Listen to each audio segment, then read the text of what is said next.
Stephen, thanks for doing this session with us. That you've been doing all the different white papers internally for our engineering team, and it's actually really nice when we kind of allow people just to see a little bit about how we have this kind of culture of learning at Fokcus. And I know you've been doing several white papers, but this white paper we wanted to actually somewhat highlight. So yeah, you can tell a little bit more about what got you into this and the topic and things of that nature. Sure, yeah, Curling. So there is, so as entrepreneurs, especially with Fokcus, our internal team, we're always excited about learning and trying to, improve, get better, use different rules throughout, our internally, like, trying to get 1% better and things like that with our team. And so a lot of our founding team, reads books, articles, trying to kind of let ideas percolate as for our strategy and design and things, not only for us internally, but also for a lot of startups that we help. So throughout our, the last few years at Fokcus, we've helped propel a lot of startups, entrepreneurs to varied levels of success, right? Try to help them as much as we can.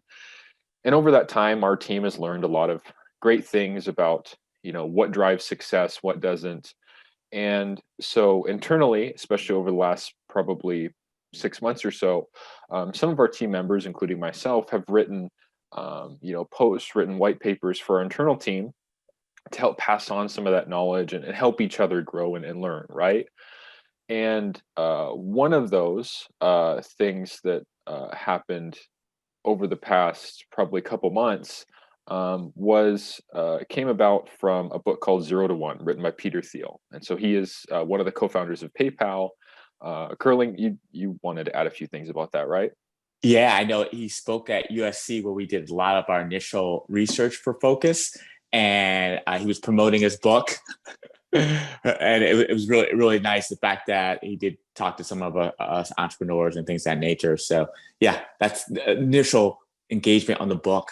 I'm glad as this kind of period that you delved into and kind of extracted some key points, which I love that. Yeah. So if you kind of dive into entrepreneurship, a lot of books, articles out there, a lot of seasoned kind of veteran entrepreneurs have taken this task of trying to define success, right? Based on their experiences, their trials, their failures, their successes, right?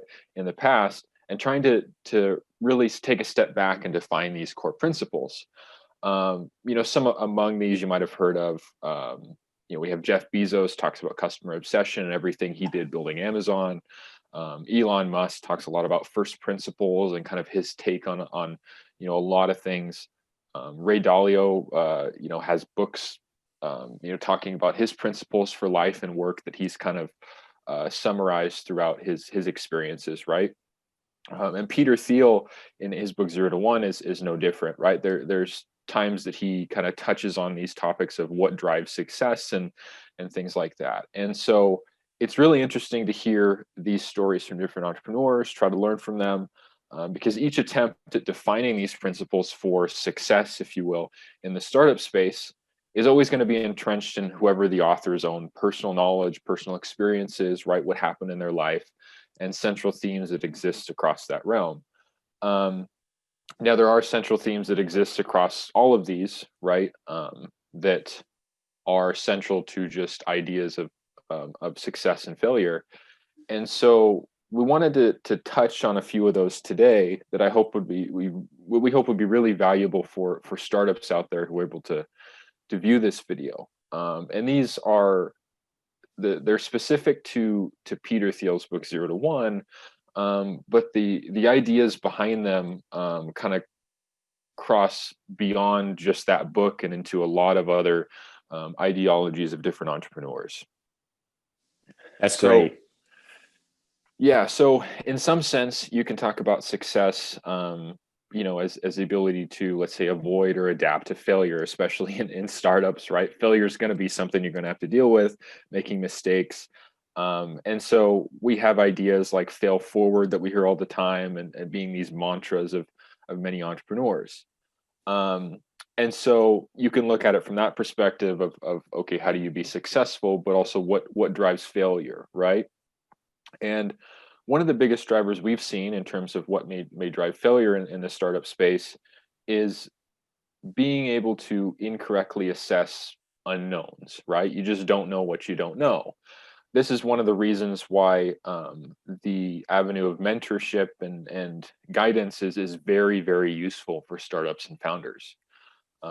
You may be forced to make a decision in a space that's beyond your current level of understanding, beyond what you currently know, um, and in turn have to deal with the direct consequences of what that decision brings, right? Yeah, definitely. Um, and so hindsight is always 2020. Experience is an amazing teacher, which is why a lot of successful entrepreneurs have a lot of failures in their past, right? Mm. Knowing what works, what doesn't. Um, Now, while hindsight is always 2020, foresight is always covered with this veil of uncertainty, right? We can't predict the future, um, so we end up with uncertainty moving forward.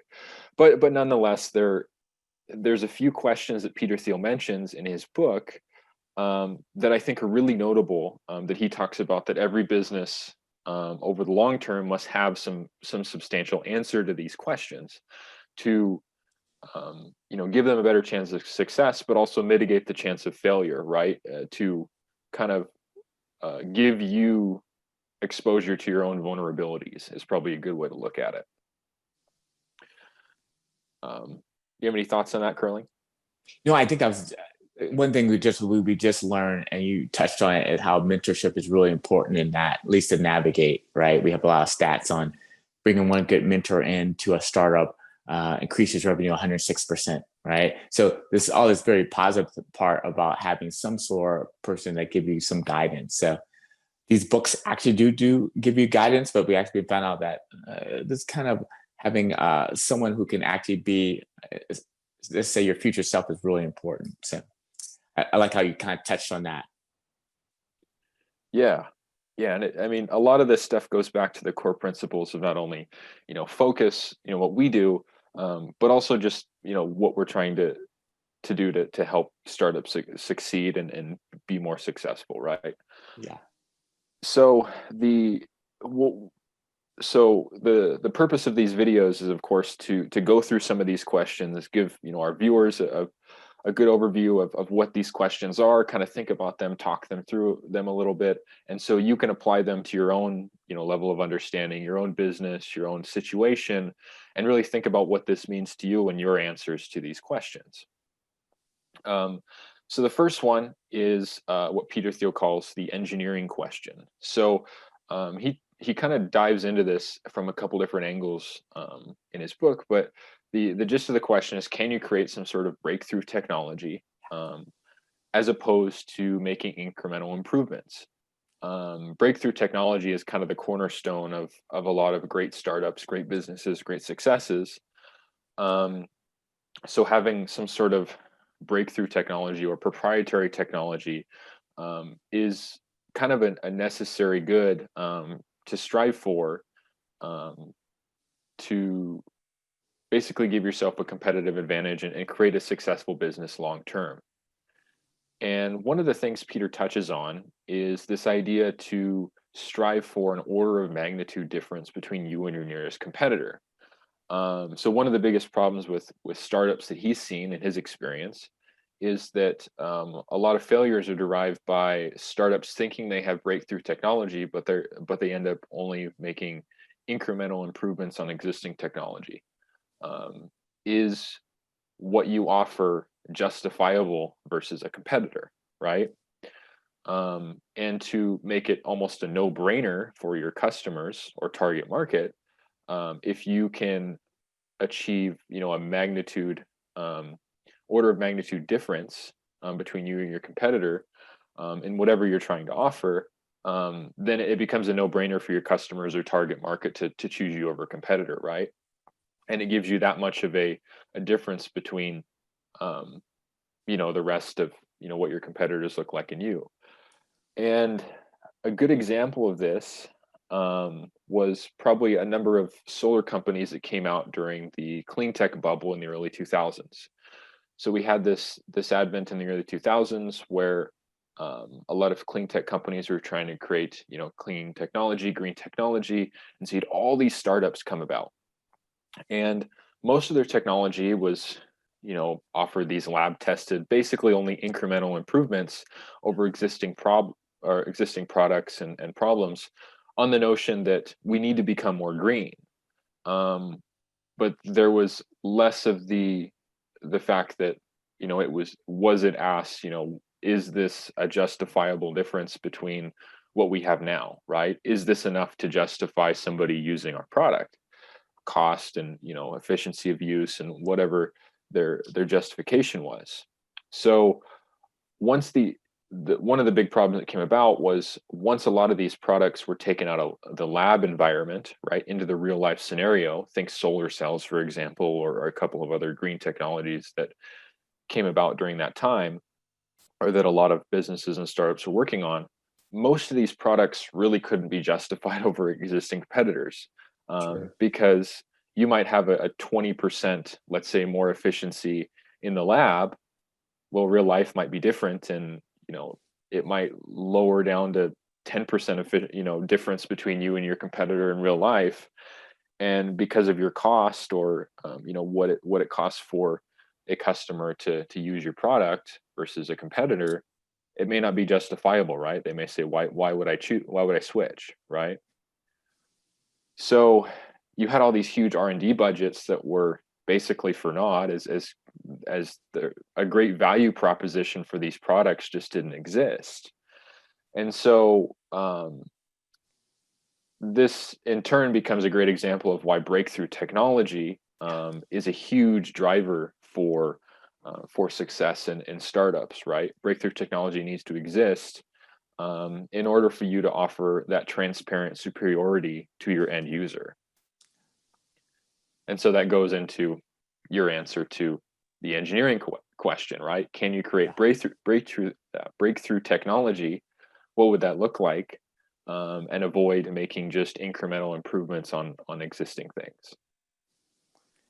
Yeah, I love your example though, with the clean tech. I remember us having one small startup that was doing clean tech, doing kind of solar paneling. But what their kind of breakthrough was is that drone technology start coming into play, and they start using drone to actually do some of the kind of initial audit and estimate work, and that actually helped out a lot. So just sometimes even just leveraging something that's trending could help you give that kind of competitive advantage.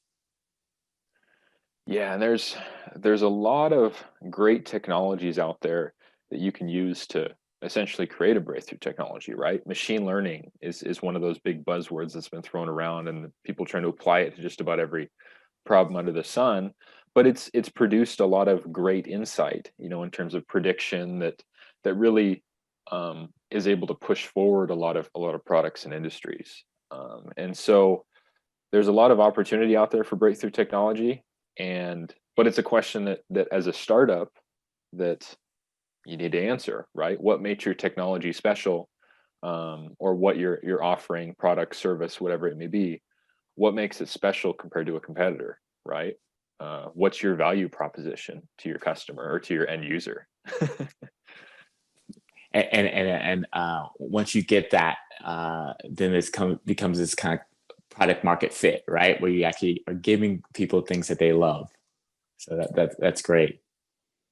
Well, Stephen, I think that was a really great, at least that section of engineering question. I know you could probably go into more, and there's gonna be more questions that come from the book. But I think that was a great way. Any final thoughts?